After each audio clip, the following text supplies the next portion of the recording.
Ibn Sina, also known as Avicenna, Prince of Physicians, born in Bukhara in 980 CE. He memorized the Quran at 10. He mastered medicine at 16. His Canon of Medicine taught Europe for 600 years. The greatest Muslim physician in history, born in Persia in 980 CE. A child prodigy who memorized the Quran by age 10.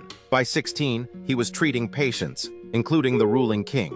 At 21, he began writing the Canon of Medicine. He wrote 450 works across medicine, philosophy, mathematics, and astronomy. He died at 56, but changed the world forever. The Canon of Medicine, Al-Qanun fi al-Tib. The Canon of Medicine became one of the most influential medical books in history. The Canon of Medicine, 5 volumes, 760 medicines listed, diseases described from head to toe. Written when he was in his 20s, translated into Latin in 1150 CE, taught at Oxford, Cambridge, and Paris for 600 years, printed over 30 times in Europe alone. No medical book in history has ever matched its reach. He proposed germ theory 900 years before Pasteur. He invented quarantine. The word itself comes from his method. He established the first clinical trial methodology in history. He described anesthesia. He recognized mental illness as a medical condition, not spiritual possession.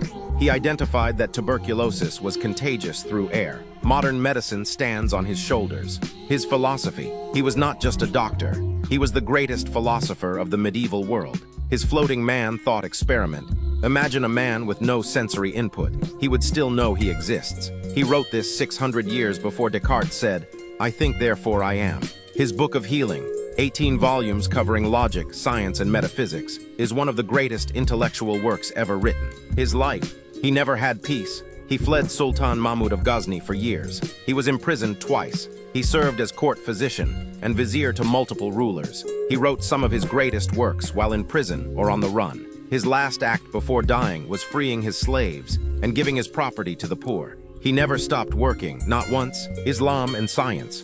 For Ibn Sina, science and faith were the same path. The first word Allah revealed was red, and he took it literally. He saw studying the human body as studying the creation of Allah. He used reason to prove what his faith already told him was true. His science came from his Islam. They were never in conflict. Legacy. His face hangs in the Faculty of Medicine in Paris. An asteroid orbits the sun bearing his name. A crater on the moon is named Avicenna. The World Health Organization recognizes him as one of the most influential figures in medical history. He wrote 450 works in 56 years. He proved what one Muslim scholar, driven by faith, could give to all of humanity.